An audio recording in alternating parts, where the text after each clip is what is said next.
Vídeo 3 de 20. Y seguimos. Más escombros. Aquí es donde la motivación se acaba.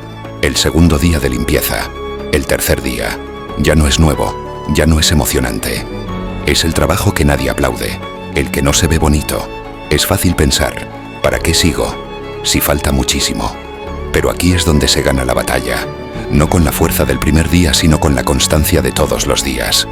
La verdadera transformación no es un evento, es un hábito. Es decidir seguir adelante, una palada más, aunque estés cansado. No subestimes el poder de avanzar, aunque sea un poco cada día. Cada escombro que sacas es un paso más cerca del final. Ya casi terminamos de limpiar. Prepárense para lo que viene en el vídeo 4. No olvides suscribirte y darle like porque esta transformación está ni a pocos pasos de terminar.